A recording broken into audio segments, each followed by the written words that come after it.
you really use. Oh, awesome. Okay. So I guess I'll introduce myself and then we can get to the questions. So my name's Emily. I'm 16 and I am doing a project over the religious implications of martial arts as my semester project. And so I'm doing an informative video on it. And so I'm really happy you reached out to me after I replied. And so, yeah, I just wanted to like, can you give me your introduction and what you do? Oh yeah, but let me finish yours. So where are you?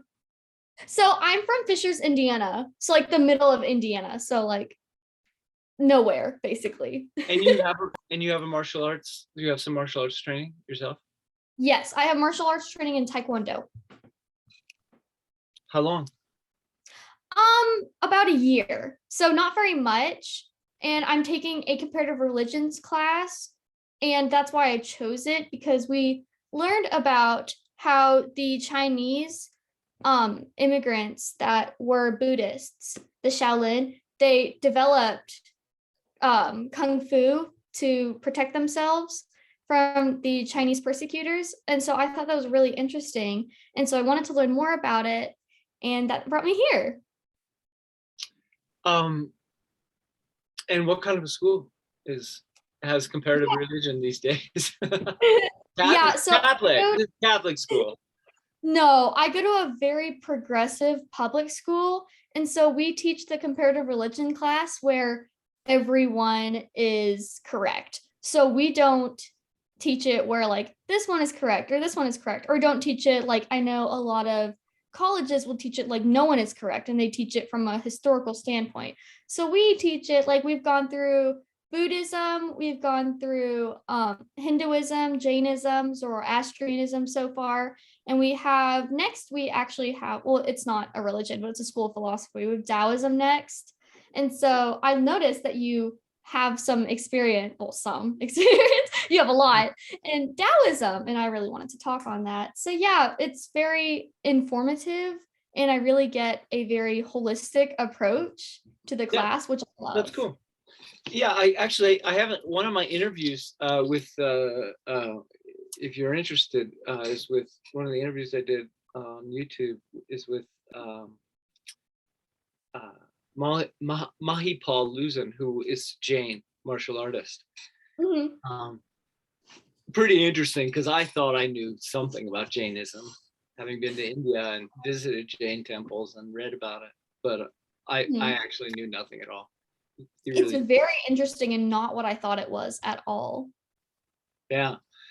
Anyway, my name is Scott Park Phillips. I've written 2 books on the history of martial arts. The first one's called Possible Origins, Chinese Martial Arts Theater and Religion. And the second one is called Tai Chi, Bagua Zhang, and the Golden Elixir, Internal Martial Arts Before the Boxer Uprising. And I grew up in San Francisco. I started doing martial arts when I was 10 years old. I started doing Northern Shaolin.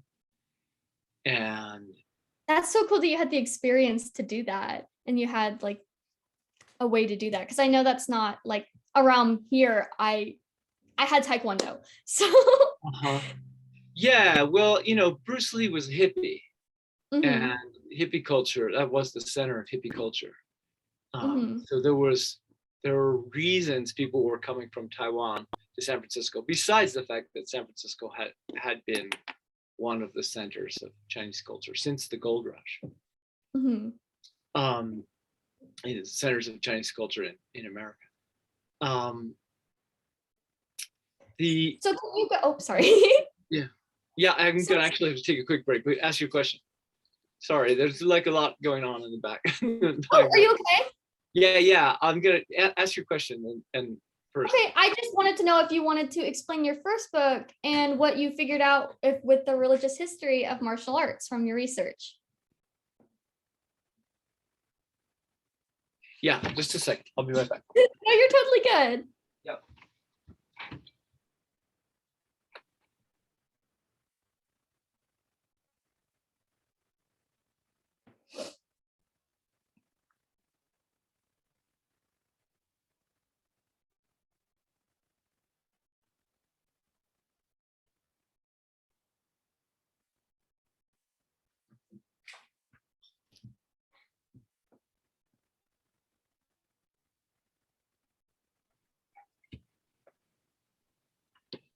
See, I was trying to make coffee before talking to you, and there was no hot water in the hot water dispenser. So You put any like creamer or like sweetener in your coffee? No. No, you're just a black coffee drinker? Yeah, we have good. You probably aren't getting it yet in Indiana, but third wave coffee, that you don't add anything to it. It's good. It's really good the way it is. That sounds good. I add so much crap to my coffee. It's like barely coffee anymore. Well, I drink lattes. So yeah. All right. So yeah, I mean, a summary of my first book. So I really should start with I got really into dance. The AIDS crisis hit, and in the dance world, men were dying. Like, I know 50 people who died of AIDS. I mean, it was wild. And it was a great time to be a male dancer, because I was, we were in demand because men were dying. And there was a lot of grief. So people were making art about grief. And at the same time, there's this new thing called multiculturalism, which doesn't really exist anymore, which was the idea that we could present culture in depth right next to other culture in depth, right next to other culture in depth. So there were something like 200 professional, quasi-professional clubs or dances. There were some were more clubs, some were professional, were making a living doing it, but there were dance groups of specific cultures happening in San Francisco. And they were sort of focused around an ethnic dance festival, but not everybody got in every year. These were companies that toured, and they all wanted men. and so I just got a chance to do types of dance from many, many different cultures. And I ended up focusing on Indian classical dance and various African traditions, particularly dance from the Congo. And for a few years, and I was doing other things too. I was performing in modern dance companies, and then I was doing martial arts because I wanted more training, and there weren't in the dance world, there weren't that many sort of direct, like, this is how your body works kind of classes, because people were dying. And so I was doing Chinese martial arts. I was doing Northern Shaolin, and then I was doing Tai Chi Chuan, and at first, and then a bunch of other arts later. And I was like, wow, these have all sorts of performance skills built into them. And as I got better at martial arts, I also looked at these dances, and you can fight with these. These are actually fighting skills. And nobody was telling the story that made sense of that. Like the dance, sometimes they'd say this is a war dance. They weren't going to like teach you the techniques. And often they weren't. They would just say, it's the warrior energy. They wouldn't talk about it as fighting at all. Well, sometimes a dance for catching fish was you could use for fighting, and I didn't. No one was explaining that. And on the martial arts side, they were just saying this is pure fighting, just for fighting. And I'm like, there's no way this is just for fighting. It's just not. Like, I didn't buy it. And this was before MMA happened, or mixed martial arts or jiu-jitsu kind of was king. I was already saying, no, that story just doesn't hold together. I also had studied a lot. I went to a school of the arts for a while. I studied ceramics, and I particularly studied Chinese ceramics. So I really knew the history of art in terms of Chinese ceramics, that segment of the history of art. And it didn't, there was an enormous depth there that was sort of unexplained. Like, why did this art flourish in this place so much? Because most of modern ceramics really does come very directly from the Chinese ceramics of 400 years ago. So I was like, what's the culture there thing? What's that going on? So those were my beginning questions. Speaking as a I didn't know I was going to be a historian of any sort, but I had those beginning questions, and uh, and I started studying Taoism Mhm. with a particular teacher, partly because I thought he might be able to answer those, that whole series of questions.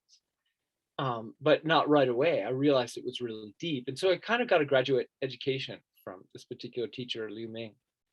Yeah, can you explain like your time with Liu Ming and his teachings of Orthodox Taoism and like what you gained from that? Could I could you're into you're past your 2 hours though if I dive in that direction. Just Um, like an introduction. I know that's like not a lot. You're yeah, like, no, I realize it, but it is, and I understand why you want that. But let me finish the first question, yeah, of and then course. I'll come back to that one. Um, so the first book, I came to a certain conclusion after, that's the setup, right? And so Mhm. doing a lot of reading and thinking about the issue, I realized that you can look at the subject of Chinese martial arts from three different directions. You can look at it from the point of view um, of martial skills. If you're looking at from the point of view of martial skills, um, you'll see those martial skills show up in theater and religious contexts. If you look at it from the point of view of theater, you're going to see religion and you're going to see martial skills. You look at Mhm. it from the point of view of religion, you also see martial skills and theater.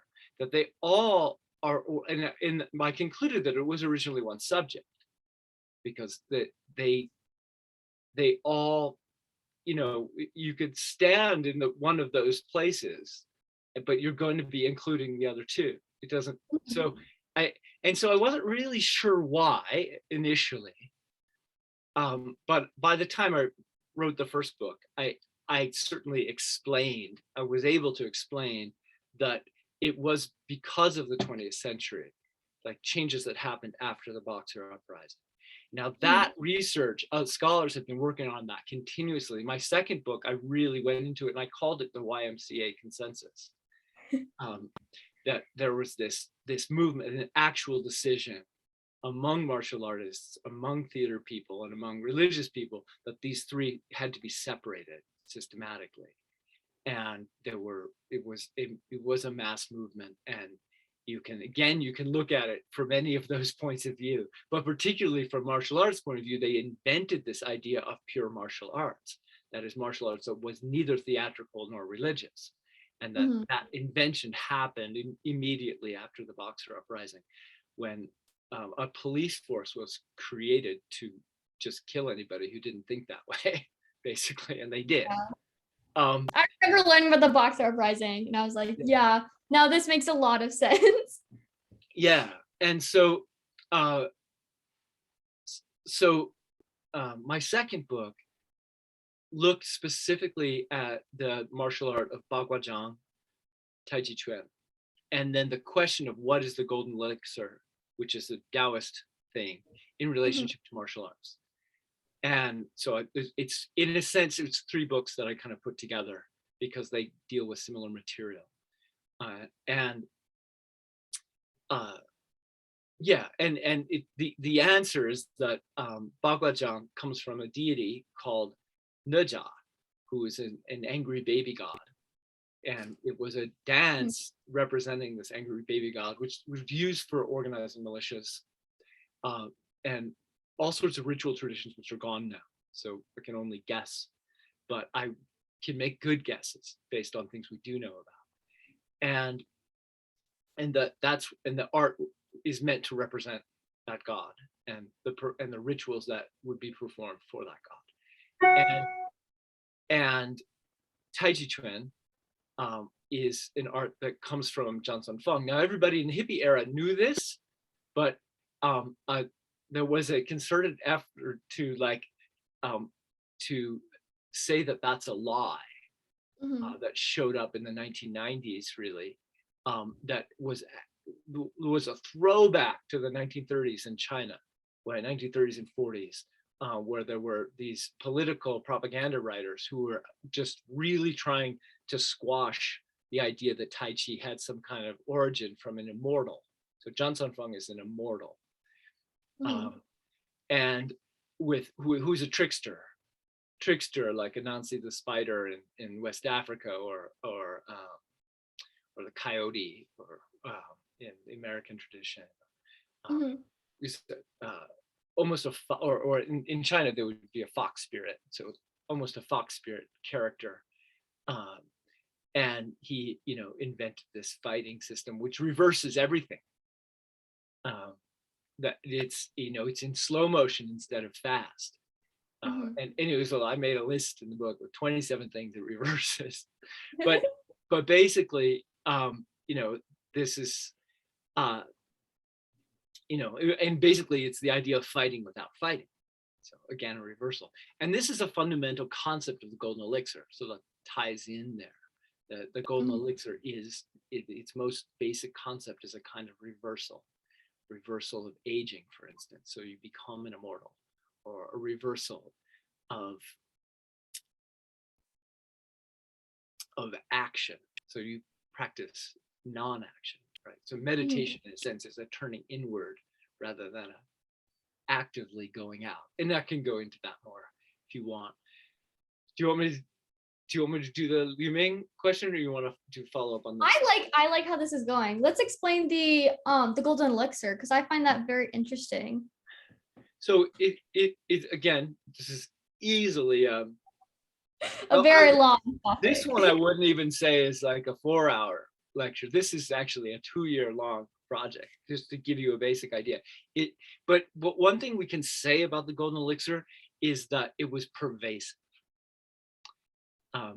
Golden elixir, so Jindan is the term, Jindan. It means golden, and Dan means cinnabar, right? Which is a reference to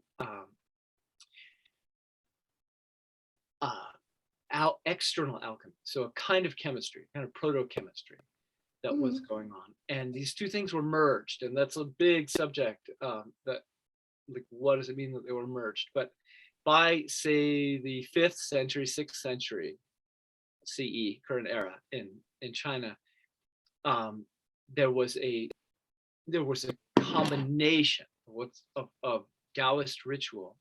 Taoist ritual done with visualizations. And these visualizations are called the golden elixir. And the visualizations were actually, so you have the active ritual being performed while visualizing, and then you have the ritual being performed, you could say, in your mind as a visualization while you're still. Two things happen, and because these rituals were so now I've explained what the rituals were, and that's really complex. But the thing, but I guess I can summarize it by saying that the purpose of the rituals was to interact with the unseen world of gods and spirits and deities and forces and fate, and how things come into being and go out of being, and to get at that mechanism, and bring things into harmony. So you're playing isn't exactly the word, but the ritual is playing with the mechanisms of order and disorder. And so you could, if I just give you a very simple example, everyone's afraid of something in your village. And you do a ritual where you somehow turn that fear into a spirit or an icon, a ghost, and you trap it in a little jar, through some ritual magic, through illusions, through stories, through song, through all sorts of performing arts. You convince people that this thing that they're afraid of, maybe it's a disease, right? Maybe it's a future flood. Who knows what it is? When you put it in a jar and you put a label on it saying, when it's allowed to come out, right? It's just like time out for the for Yeah. for the, you could kill it too, but there depends on the ritual. But and then store it somewhere, and because everyone sees that, there's a kind of, it's almost like we're now all agreeing to not worry about that anymore, Hmm. something like that. I'm just trying to give you an idea of how ritual works, because Yeah. ritual sometimes functioned as law. It's a function of the state, when people didn't have written law. So you all have to agree about something. It's a way of getting people to agree, but it also functions in this religious mode, getting people to have the same sense of how things are going. Um, so their harmony, in a sense, is often the goal of a ritual. So that then becomes internalized. So that there's this transformation of someone's being doing the ritual inside. Hmm. This is a major part of Taoist religion. And uh, and what happens, and so as the time goes by, right, 1,000 years later, this ritual is spreading, like it's being done outside of what we might call Orthodox Taoism, Zhengyi, Hmm. or even monastic Taoism, which didn't exist in the 5th century. It doesn't really exist until the 12th century, 13th Hmm. century. But in both of those places, that's golden elixir is still kind of a key function of Taoism, but it's now spreading around, and so there's all these different cults that are doing the golden elixir, and it merged with the theater, because it, Hmm. it turns out that this kinds of practices, um, combined with physical exercise, transform your body, and transform your capacity to perform, to act. So and theater was always very close to ritual and religion, because the main thing on the stage was gods and ghosts. And Hmm. so, and it was also a way for people to learn history, and history and religion are also often very closely linked, or even the same. They were the same in Europe until the connection to the China happened in right before the Enlightenment. History was the Bible. So this, um, this mix, um, was again in everybody's minds. And Hmm. what happened, you might say, there's an artistic expression here. First of all, the golden elixir does change how you move. Um, I call it a reordering of the perception action loops. That's me making a sciencey statement, which I could elaborate on if you want. But it by doing that, it allows you to create the illusion of extraordinary power Hmm. in not in a not in a battlefield scene, but in like 2 or 3 people messing around, um, safe fighting, you might call it, demonstration fighting. You can create amazing illusions. And so, because that was going on, and that was in fact a way to make money, was making illusions, and also that was, because theater was closely related to organizing militias, because it was a big public event. Militias were organized in close relationship to theater performances. They uh, the golden elixir in theater became a trope, a kind of, a common story told to explain how a character became a good fighter, or a great fighter, really. So Hmm. if you think about theater for a moment, um, you always see someone get shot and then they just keep going, and you're like, the next scene, and you're like, what? If you've ever known anybody who got shot, it's usually about a 2-month Doesn't recovery work like for that. getting shot, just even in the arm. It's like it at least, and sometimes you never recover, and often you die. I mean, all those sorts of things, getting shots. But in the theater, people have this invulnerability because it fits, right? And all comic fighting all comic fighting is based on invulnerability of some kind. You can't hit me. It's like, or you hit me and ha ha, didn't do anything, or or you hit me and I fly and do 3 flips and land on my head, and then I stand up and say, hey, what happened? Right? Those are like all the different ways you could be invulnerable, right? So golden elixir training in the real world starts to be about invulnerability, because actually that's also the religion everywhere in the world, granted people kind of, defend me against my enemies, give me the power to not be killed in battle, right? It was a major thing that all religions have always done. So this idea from theater gets transmitted in all sorts of ways into popular imagination. And then to say it directly, it's almost like in the Rocky, well, there's so many movies like this now, but Rocky was famous at one point, the film. He's it's a boxer, and it's like, you're like, oh, he's got to train for this big fight, and how does he do it? And they have this montage. So you see him jumping rope, you see him punching the bag, you see him jogging, and then he's sparring, and then now he can fight really great, and it's only 20 seconds, right? In the film, it's got to be 6 months or whatever, right? So the golden elixir became a kind of function that way, somewhat, instead of showing a long period in the play where someone's training, they just get the golden elixir. And sometimes it was from a book, actually, and sometimes it's from meeting a master. And there are many different ways someone can get. Eating a peach would be one. There are all these, or taking a pill. There's all these different ways you could get the golden elixir, but the golden elixir was this meditation practice that gave you these other skills. Yeah. That is so interesting. I never thought about how that came to be. That is so interesting. I'm so glad we talked about that.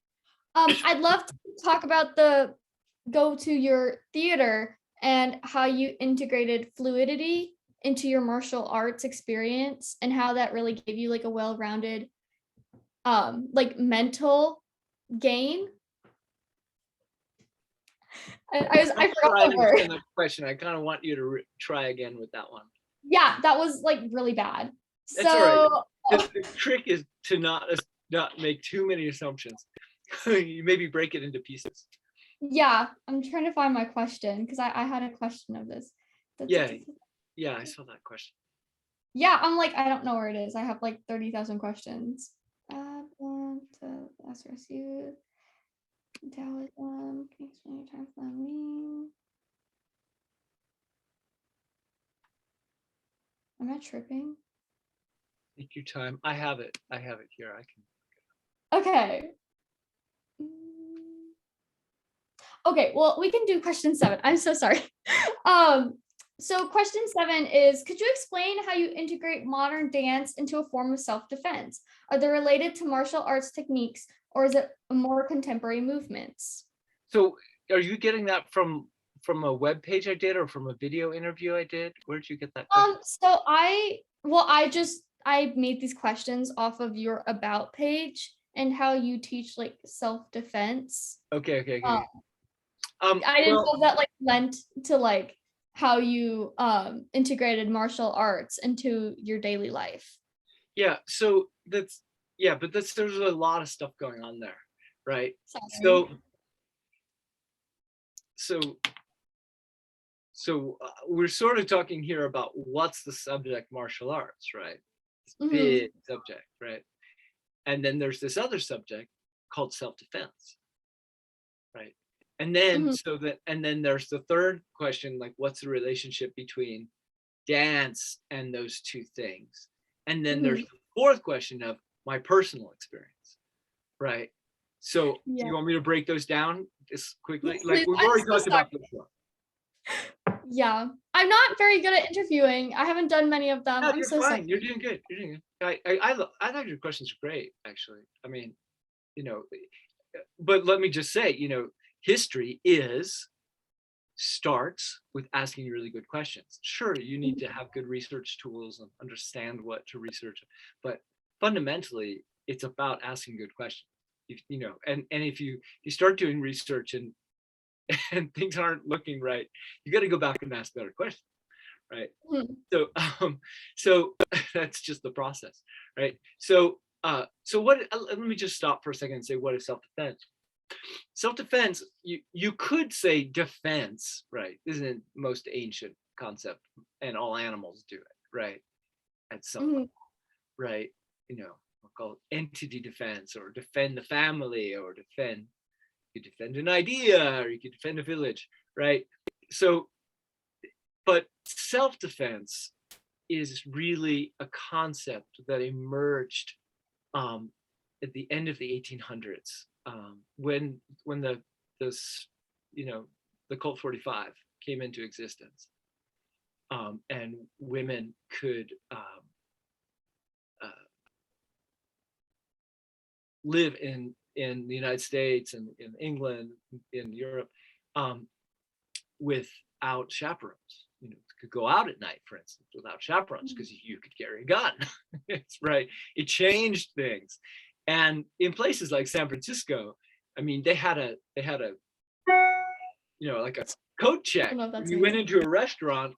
It was like the coat check was originally weapons check, right? Mhm. It was like put all your weapons down, and everybody was carrying guns and Bowie knives and canes, and hats and capes were part of that thing. It was like fighting was a big thing, but self-defense as a concept was slow to emerge. And I would say there's really strong definitions of self-defense we have today are really didn't get clarified till maybe the 50s or the 60s. They're really Mhm. quite new. There are four defining elements. There are other ways people explain this, but four defining elements of a an act of fighting that can be defined as self-defense, which is um, intent, means, opportunity, and preclusion. So someone has the intent to harm you, has to be there, because if they're doing it by accident, you can't so easily justify killing somebody or hurting someone, right? It's tough. Intent, means, they have to have they have to be bigger than you, there have to be more of them, they have to have weapons, that kind of thing.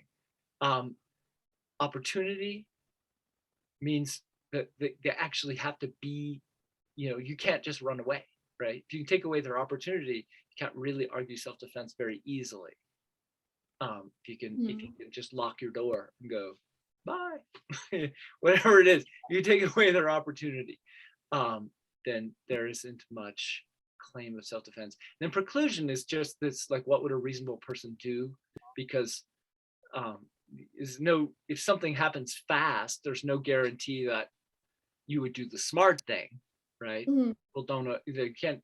It's not morally wrong to be dumb or or to react suddenly, right? So preclusion is what would a reasonable person do in a similar Mhm. circumstance, or what would another reasonable person do. So those are that's a legal concept that there's no fighting in there, in case you didn't notice.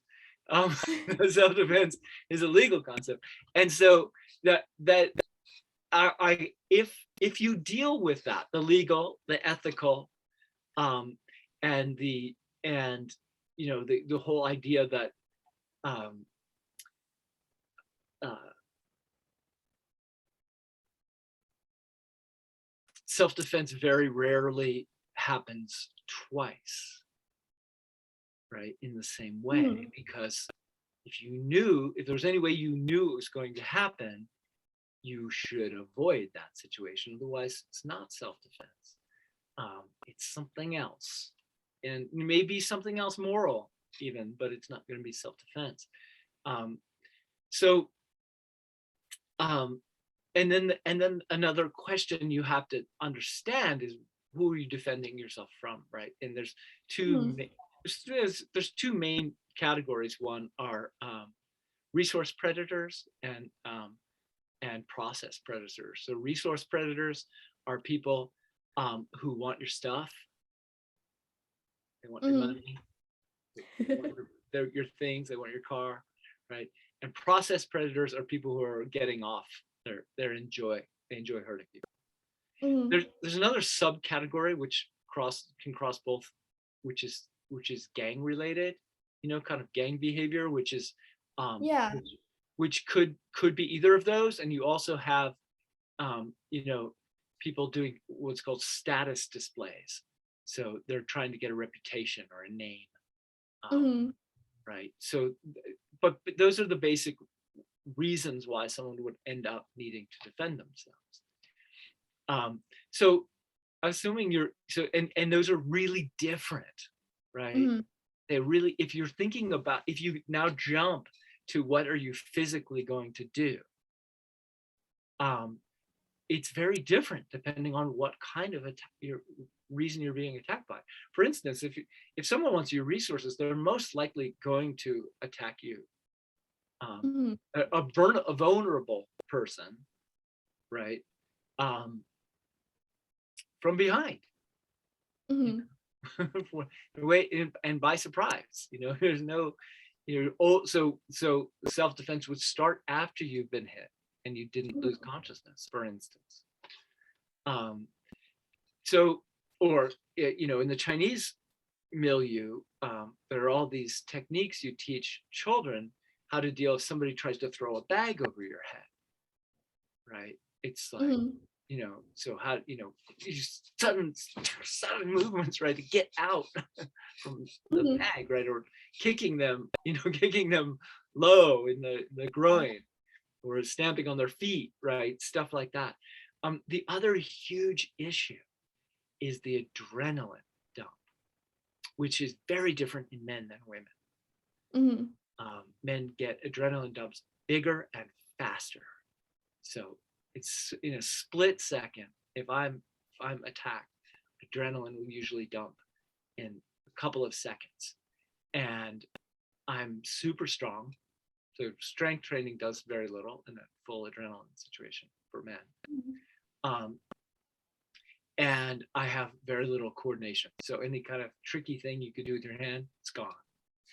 My vision's also tunnel vision, so I'm going to have to be actually looking or fighting without seeing.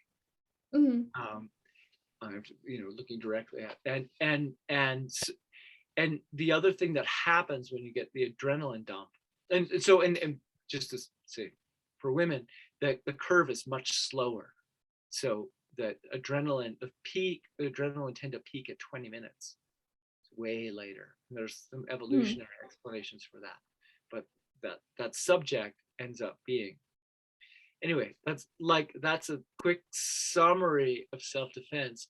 Mhm. Um, uh, oh, the last thing I was going to say is what tends to happen when you're confronted with something shocking, like an attack, Mhm. is we tend to freeze. We have that as a most we all have it. It doesn't always happen, but it very often happens that people freeze and they think they're moving, they think they're fighting, they think they're running away, but they're actually not moving at all.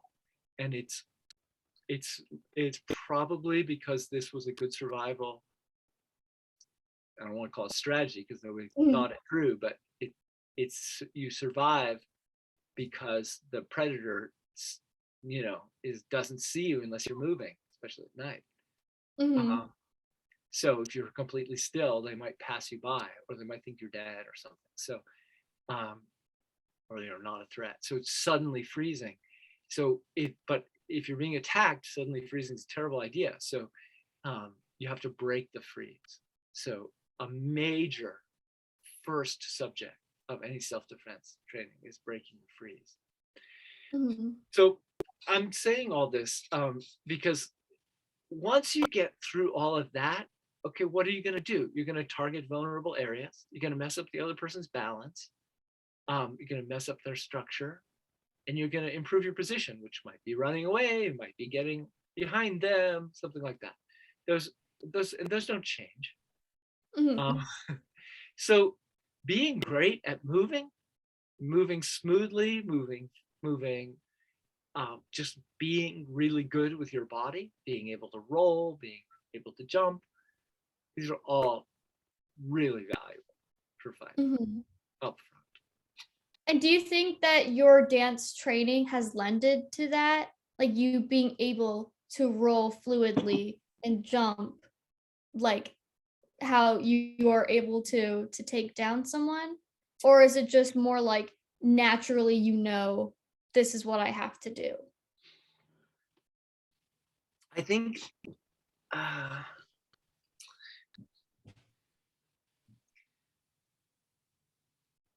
I guess what I'm saying, like, did you like train to have the fluid movements in self-defense, or is it like naturally learned? self-defense doesn't require fluidity. Mhm.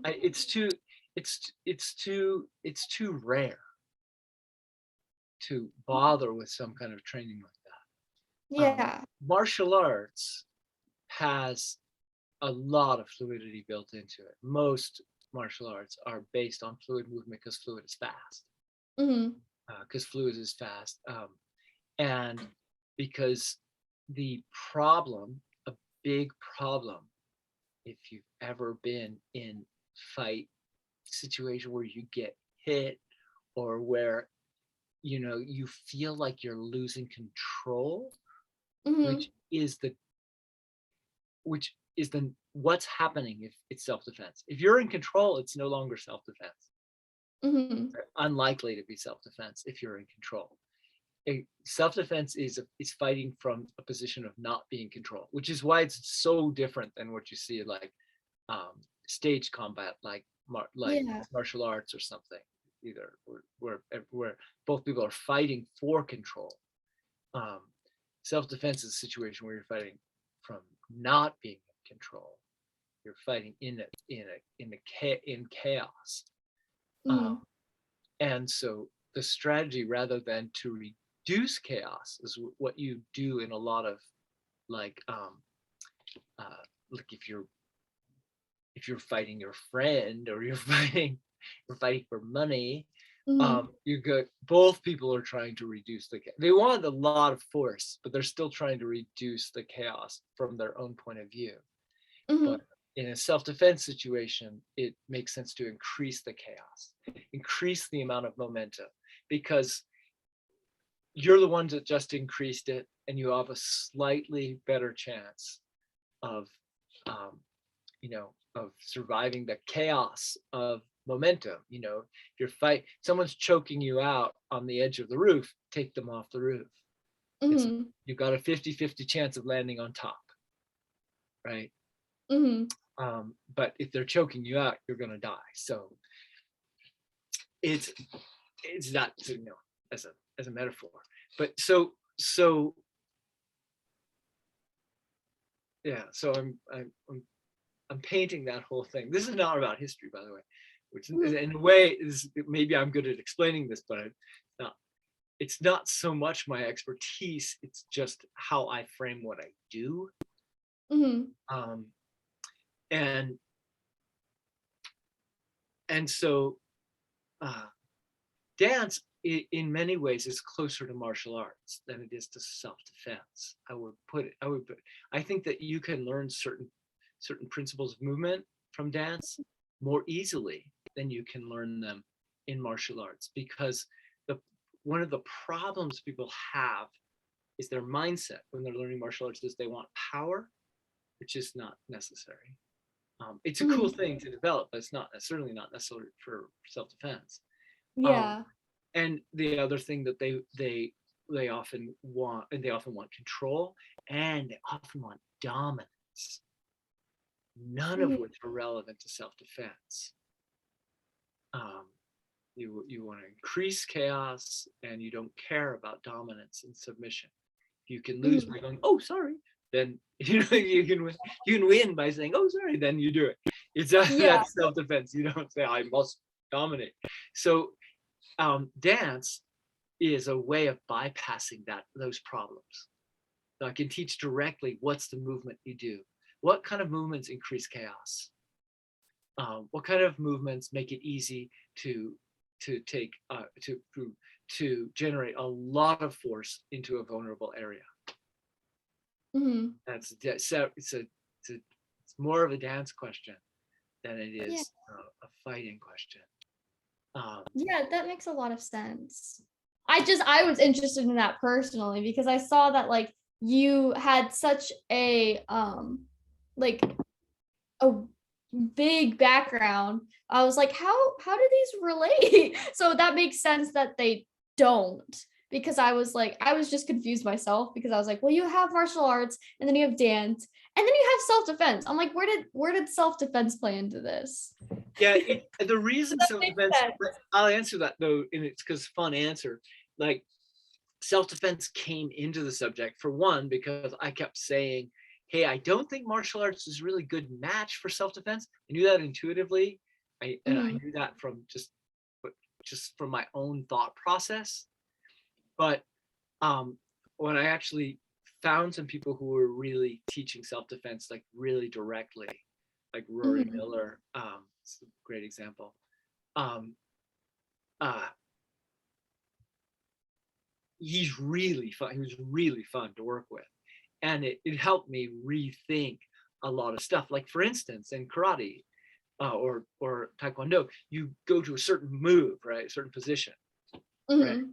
and you're trained like to hold that really solidly, right, and then maybe the Mhm. teacher pushes on you, and you're like, and it's got to be exact. It's not here. If you do it here, it's wrong, right? Whatever the pose is, right? Oh yeah. It's like, and I'm like, well, that makes a lot of sense from the theater point of view. But Mhm. I didn't understand, but it doesn't make sense. Like, I know I'm gonna fight you, right? You don't know, that doesn't make sense. Like, I'm gonna fight from Yeah. here. And what Rory explained is that you fight two postures, you don't fight from them. So Mhm. I'm like, oh, you hit me in the head, now I fight to here, right? Yeah. That's really different. And it looks nothing like sparring at all. Mhm. Um, and so when I realized that, it allowed me to go back and look and go, oh, self-defense is here. It's just not Mhm. obvious. Um, Yeah. and the same thing with dance. I mean, dance, is like, suddenly dropping into a rhythm is a great way to break a freeze, Mhm. a rhythmic pattern.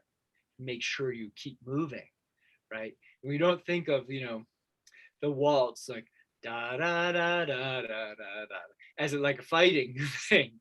But if you can keep that rhythm going, you can keep fighting. And that's the thing. Like, how do you keep yourself fighting to keep Mhm. fighting when you're getting hit, when you maybe are taking damage, when you can't see, you know you have to keep fighting, and having some kind of built-in rhythm that you tie to movement is a fantastic way to get that, to practice that idea. And I hopefully will never find out if it really works. Yeah, I was like, oh, hopefully both of us don't. All right, back to history. Yeah, so I'm sorry, we went off on such a tangent there. I was just personally, and I probably won't even put this in my video, I was just confused on like how it went together. Mhm. So yeah, can you talk about your choice to do Taoism, and like are you practicing a religion, and like how does Taoism tie into a religious practice such as like Buddhism or Confucianism? Oh, is your school teaching Confucianism as a religion? Uh Cover it. yes. You Is cover it. it not? I Oh haven't learned no, it yet. I didn't know. oh no, you haven't studied yet. That's why I was wondering. Um, yeah, I mean, this is super well, there's my personal answer, but you asked it sort of, you know. I just wanted to know like your personal answer if you're comfortable answering it, and if you aren't, I totally understand. We have No, no, like I'm 30 comfortable. minutes. I'm comfortable answering it. The problem is how far back do I go? Like, how much history do I give you? Let me give you a very personal. I'll give you a very personal answer up front. Mhm. Um, I my grandfather was a rabbi. I'm Mhm. Jewish. Um, my father studied Zen Buddhism. Spent a lot of time in Japan. Um, I was raised around the San Francisco Zen Center. my father was good friends with the head abbot.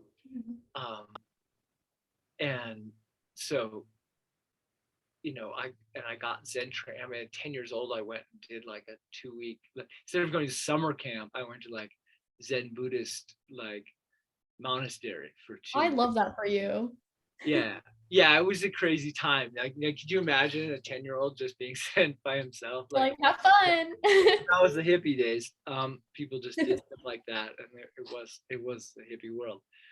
Um, and um, so kind of had that background.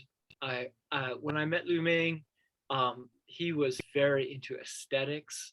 He was really into art, and I had that art background already, so we were really able to bond a lot. Actually, he had these two groups, these two meditation groups, basically, and then he had a larger thing going on around him that was around uh, uh,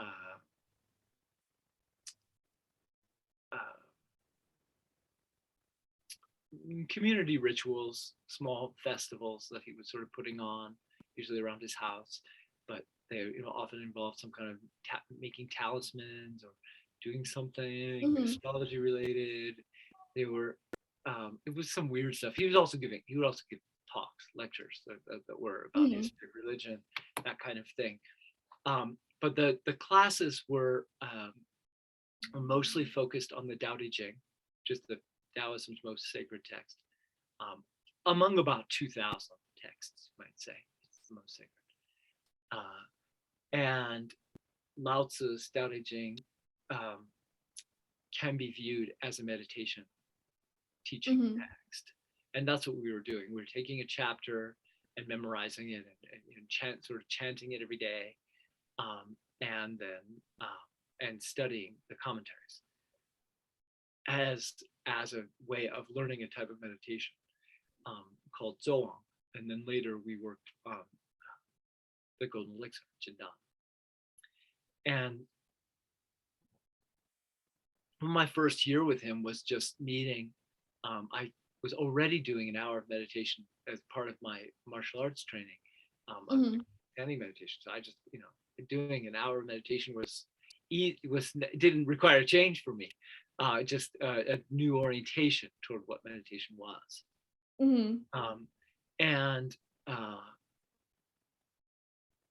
we like would meet once a month and have this for the first year, and have kind of all day verbal ping pong. He would feed me and we would just talk back and forth, and I would leave with a stack of books or a reading list or some combination, and I would read them. And he'd never had anybody ever do that. Like, I just would devour all the books, and I come back and we talk about them, and I have very good memory for for what I've read, and stuff. And so we would just go back and forth, and I'd leave with another stack of books. Because there's huge education through one person about the history of China. But it was also, Mhm. was it was what he was interested in. But yeah, it was pretty focused. Um, and so to jump sort of to the subject, like, what is Taoism? So I do not accept this idea that there's a philosophical Taoism. It's true that you can find kind of individual artist characters in Chinese history who had a kind of Taoist affiliation that you could call philosophical. There are actually lots of them. Mhm.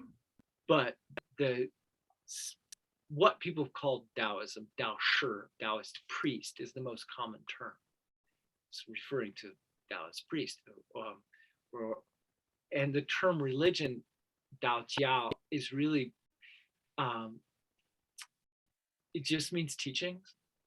Mhm. The word for religion in Chinese doesn't really, it's it's only in modern times that it's come to mean religion in the might say the Protestant sense of it, Mhm. Protestant Catholic Christian sense of the word.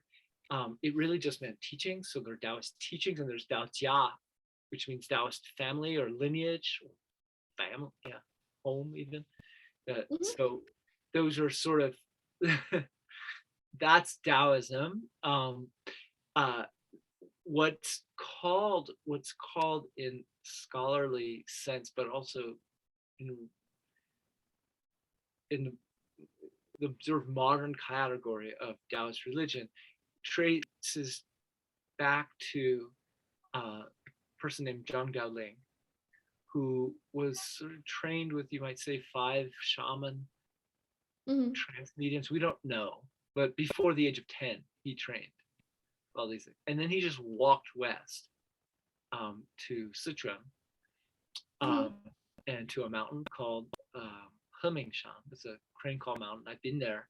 He found this sort of air-conditioned cave, and he just went in there and did something, practiced.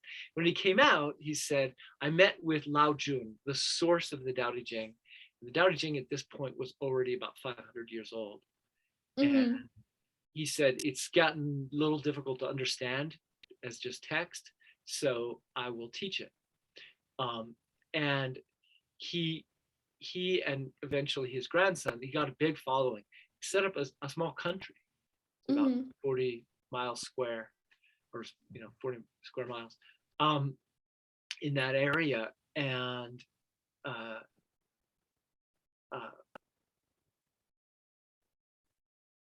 uh, set up some of the first universal reading um, programs in the world. One of the first universal reading programs, because there's like you have to be able to read the Tao Te Ching in order to understand it.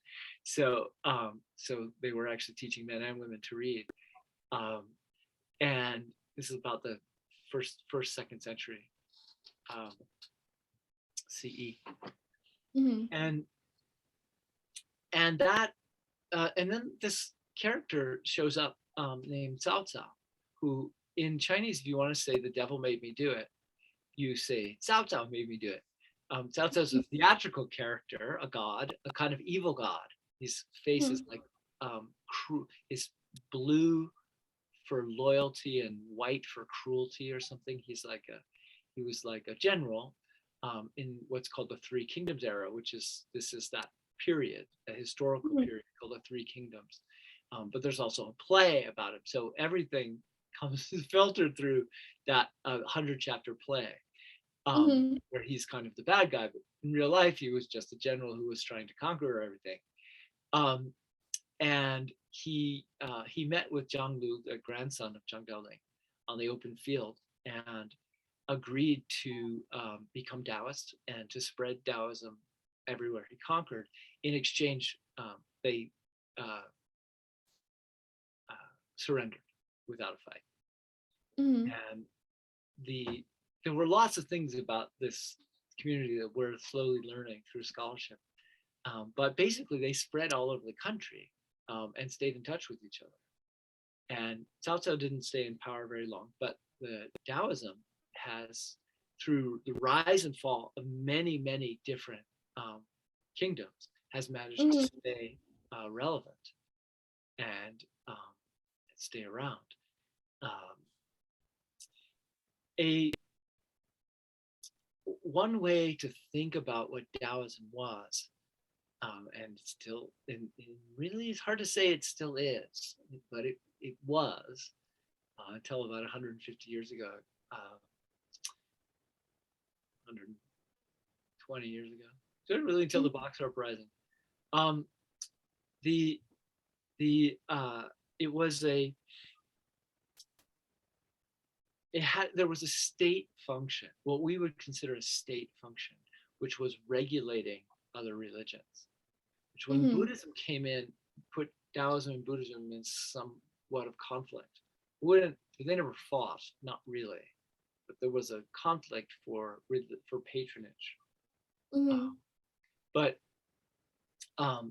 and what we call Confucianism was really the state religion, but there were many aspects of the state religion that were managed by Taoism, especially at the local level.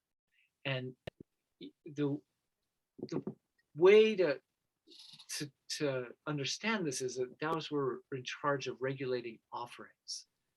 right? Mhm. Sacrifices, because the main relationship that humans have with gods, thinking of polytheistic religion or animist religious tradition where there are mountain spirits and river spirits, and there are the dead um, haunt the living in various ways, especially wandering ghosts. There's lots of other entities out there, right?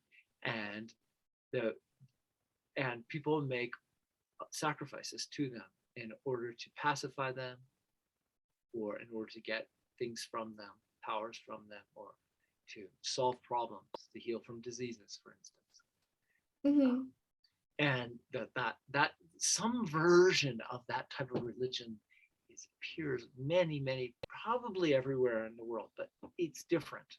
But it still shows up something like that, where the world Mhm. is animist, is almost a default religious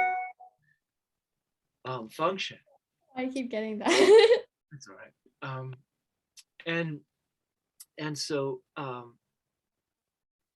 the uh, Taoists were in charge of uh, regulating the offerings.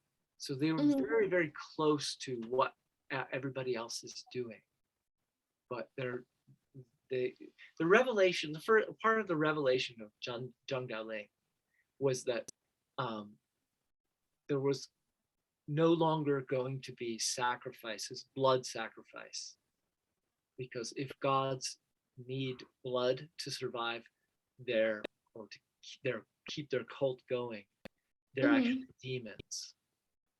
So incense and flowers, and a Taoist, for instance, uh, regulate the use of alcohol as an offering, um, Mhm. and try to replace it with water. It's super complicated, long history with many details. But I'm trying to give a kind of general summary of what the Yeah, of Taoism was. The Taoist priest had this role. that is so interesting. Oh my gosh. Wow. Okay, I never so yeah, we haven't gotten to Taoism, but it's so interesting to me how complex a religion can be, and that's like what I've learned from the class I'm taking. I'm like, wow. Like there really is so much depth to things, and we barely touched the surface. And so it's like really interesting speaking with you and like hearing like the details of like just the surface, you know? And you're like, whoa, that's a lot. I was wondering how martial arts is connected to Taoism. Do you see any similarities in teachings of Taoism that you carry over when meditating for martial arts? Yeah, I showed this question to my wife, and she's like, "Oh, you hate every part of that question, don't you?" Um, Sorry. um, well, okay, it, it's I have to break the question into some pieces here. One, um, look, martial arts, all martial arts. I mean, it's a generalization, but martial arts. What makes you a great martial artist? It's inner stillness. Right? Mhm. Of course, meditation is closely related to martial arts, martial skill. What do you have inner stillness? Can you see, right? Can you see past the immediacy of what's happening, say getting punched in the face, to to the end? Can you see to the end? Mhm. Where, and so yeah, um that there's that, right? The meditation thing, it's like, yeah, totally. And then I already talked about using certain types of meditation to create illusions. um, Mhm. there's a concept called emptiness, which you have this, there's a battle between Buddhists and Taoists over who can be the most empty. um, like who really has the emptiness. And Mhm. but emptiness is a cultural concept. We don't really have that in uh, Western languages as an important religious idea. Although if you look in the Middle Ages, you do find, the idea that the Virgin, the Virgin Mary's womb was like so vast and empty. And it's just like eternal emptiness that it could contain God. Hmm. So that it's it's possible that it was in the West as well. But this idea of emptiness as a kind of, mm, we'll call it a kind of fruition from meditation, Hmm. um, that has a direct, and you could describe as the mind being empty, or the mind has an experience of the outer edge of emptiness. These are, I'm just talking about, I'm naming experiences, Hmm. right? So naming them doesn't give you the experience. It's just a naming. But but you can have that experience. You can also have an experience of your physical body being empty.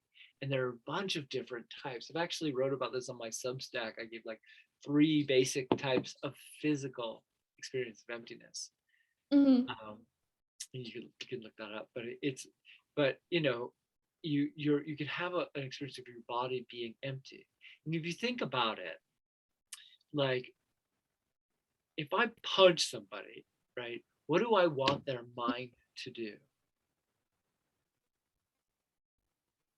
I'm asking you the question. Oh, you're asking me?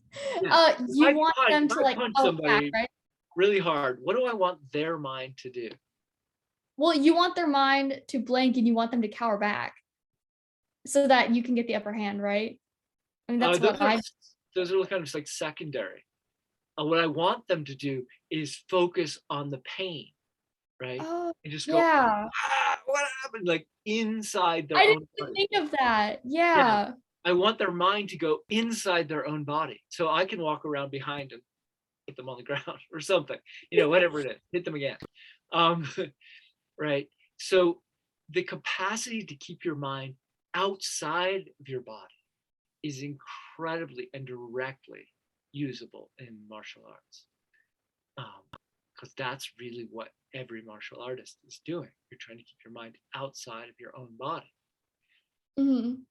Um, the uh, the question about Taoism and martial arts, I really, really did try to answer this in my second book. It is not an easy question to Yeah, answer. I'm gonna have to read that because this is Yeah. so much more interesting than I first like. I picked this because I was like, wow, he has a lot of the stuff that like I was thinking about. And then now I'm like questioning myself. I'm like, this is so interesting. Well, all good investigation should cause you to question yourself. That's what makes curiosity worth having.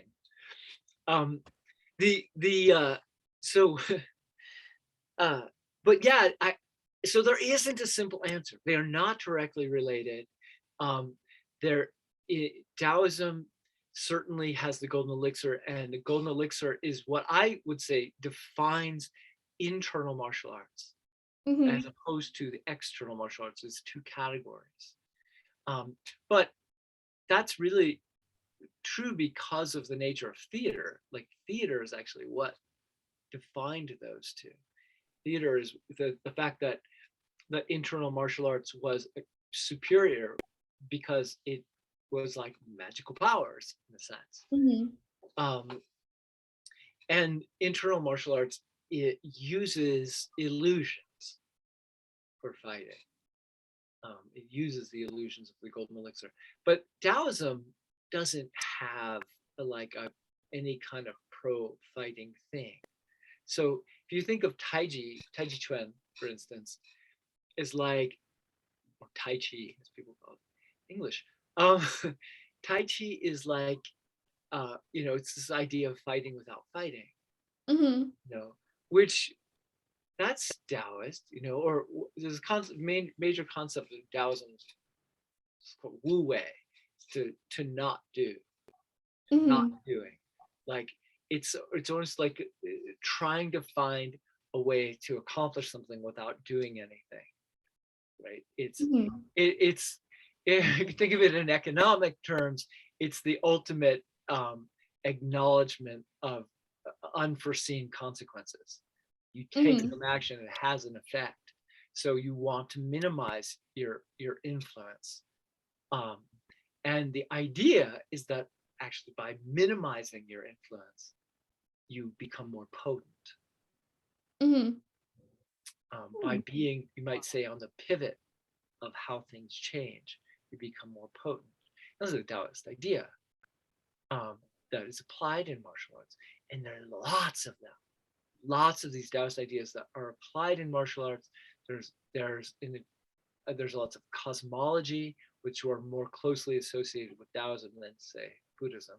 Even in Hmm. Shaolin Temple, you started off sort of making a statement about Shaolin Temple. Most of that, I would the fighting, I would more closely associate with theater Hmm. and Taoism than with Buddhism itself, Yeah.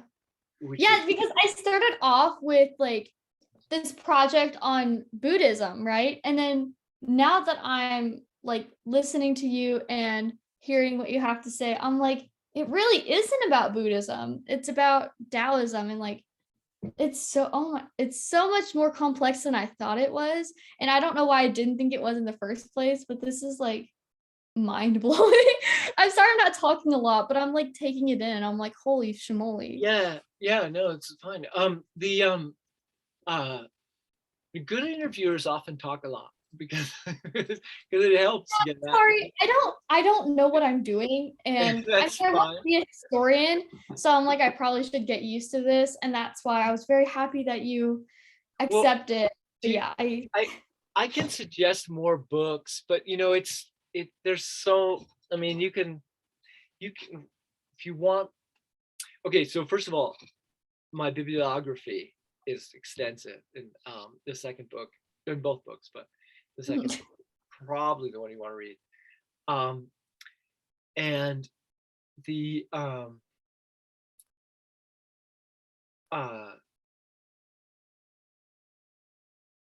the best book on Shaolin Monastery is called Shaolin Monastery by Mayor Shahar.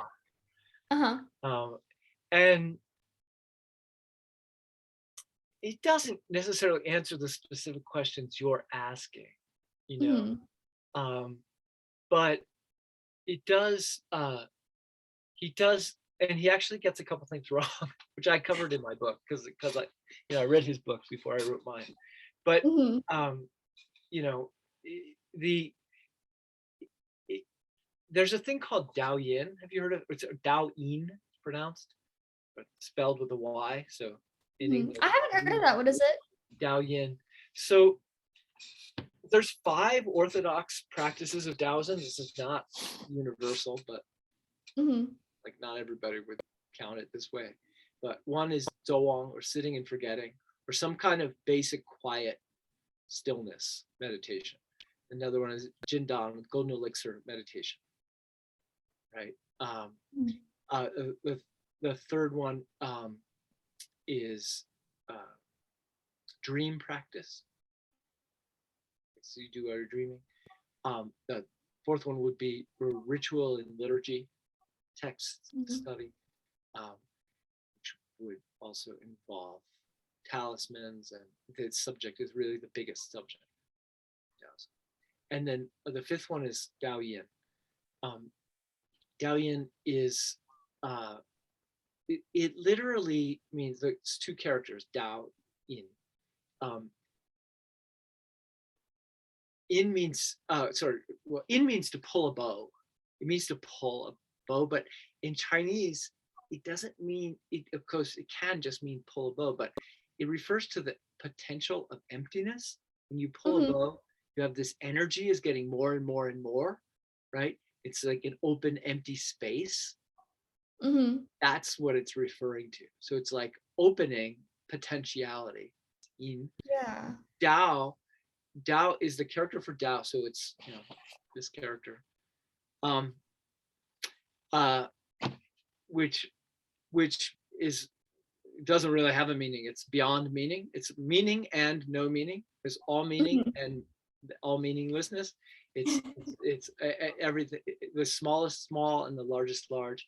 It's the word for, means road, but it's the path without categories, or with all categories and no categories, you can say. There are many different ways to describe it they're all temporary. They're all not right enough. Um, but it's the character Dao with the character for inch, Sun, right under it. So it means to get back on the Dao or back on the road. It kind of means like the English word tweak, like to or adjust. So Dao Yin is it means to like adjust the openings of potential, and it's often described as Taoist yoga.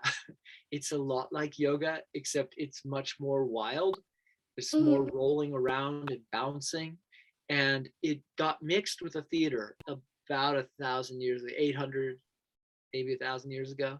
It got mixed with the theater, so it became a way of teaching, using Taoism.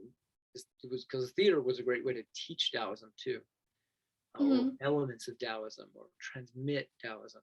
So it became a way to teach actors. It became integrated with actor training, and that's how it ended up at Shaolin, actually. Dao Yin got integrated with theater training, and theater training was a great way to deal with all the orphans that were showing up at Shaolin, because these monasteries were all orphanages. So they take in lots of kids whose parents had died, right? And what do you do? Well, they were taking in boys at Shaolin. What do you do with all these boys? Well, you gotta give them some fighting, some discipline, like you're gonna be a great fighter if you can just hold this posture, And so then you start teaching them theatrical martial arts, right? Because that's safer, right? And so this Daoyin, this Taoist tradition of, and you could think of Daoyin as exploring what a human being is from its most still to its most wild. So one of the types of Daoyin I do, for instance, is animals, and there's about 40 different animals, and they, and it looks like so part of it looks like yoga, right? You're like a downward dog, except you use dog paws instead of an open hand. You use dog paws, and then after you do your stretching thing, then you run around in a circle, right? And then you roll on your back and you go, like that, and then you come back and you do your downward dog. So it's like you're embodying the animals a lot more than they do in yoga.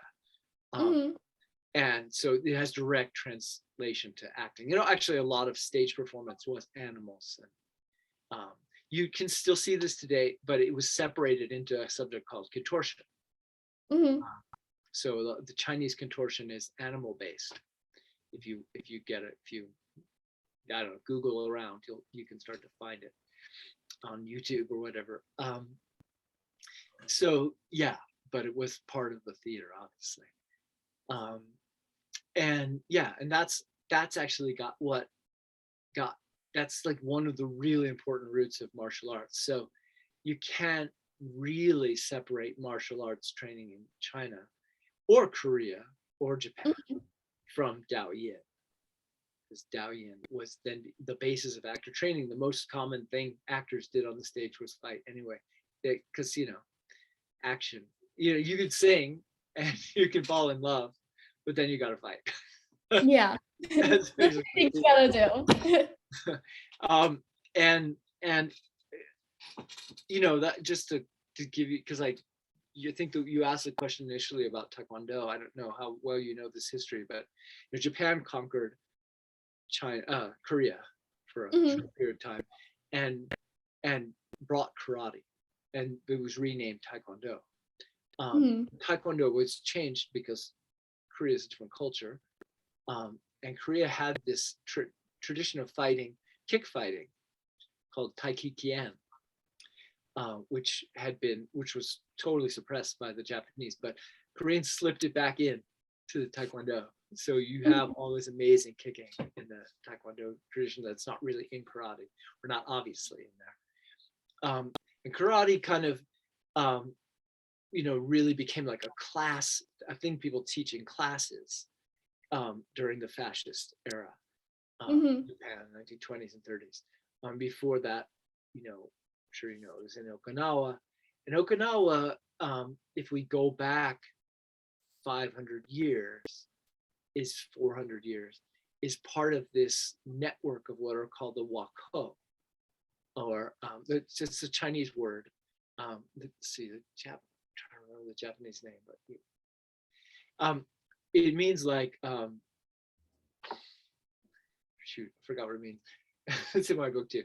It's Wako, it means like dwarf bad guys or whatever. It basically means pirates. And they were part of this pirate group that was not, it's like a water nation. So it was part of China, or the Fujian region of China, and part of Japan, and all the islands in between were sort of pirate occupied. It was none of the land-based nations controlled them. And if you wanted to go through that area, you had to pay them, and they were wealthy, not just from robbing people, but because they were engaged in trade. And this is the period when guns started being made, and gunpowder. So they were trading weapons back and forth a lot. It was quite a wild thing. And that's how this theatrical militia creating type of theater fighting skill ended up in Japan, in Okinawa, because it was actually part of this maybe other country. It's called a water country, if you want. Yes, that's, oh my gosh. I'm sorry. I'm like shook right now. Thank you so much for doing this. Like, this was welcome. I hope amazing. it leads to something great. Yes, I'm like gonna research this so much now, read all your books. I'm like, holy crap. Like, I didn't realize how much I haven't touched the surface of. And it's so interesting I was really interested in the oh shoot, what's it called? The golden Elixir. elixir, yes. I was gonna say the golden chalice, and I'm like, that's not it. But yeah, I was really interested in the golden elixir, and I'm definitely gonna research that more. So I really want to thank you so much for taking the time out of your probably very busy day to do this for a random 16-year-old. Yeah, you seem like you got your act together, so power to you. Thank you so much. Yeah, I was very nervous about this because I've never like interviewed like an actual like celebrity person before. So like I didn't know what to do. So thank you for bearing with me as I what to do. Keep doing it. I mean, this particular, I never got to do stuff like that. We didn't have video conferencing when I was your age. Yeah. So I mean, it's a great opportunity. Take it. Yes. Yeah, and it was very exciting that you replied back. I was like, oh my gosh, Mom, you replied. So I'm going to send you a link to the video, and you'll want to download it immediately, because I can't leave it up there very long. So let me know when you've downloaded it, and then I'll delete it. Okay, awesome. Yeah, keep it and do do what you want with it. Thank you so much. Yeah, this was it's a pleasure. Amazing. Oh my gosh. I like have so much to contemplate. I'm like questioning life right now. Good. All right. Bye. Bye. Thank you so much. Have a wonderful day. You too.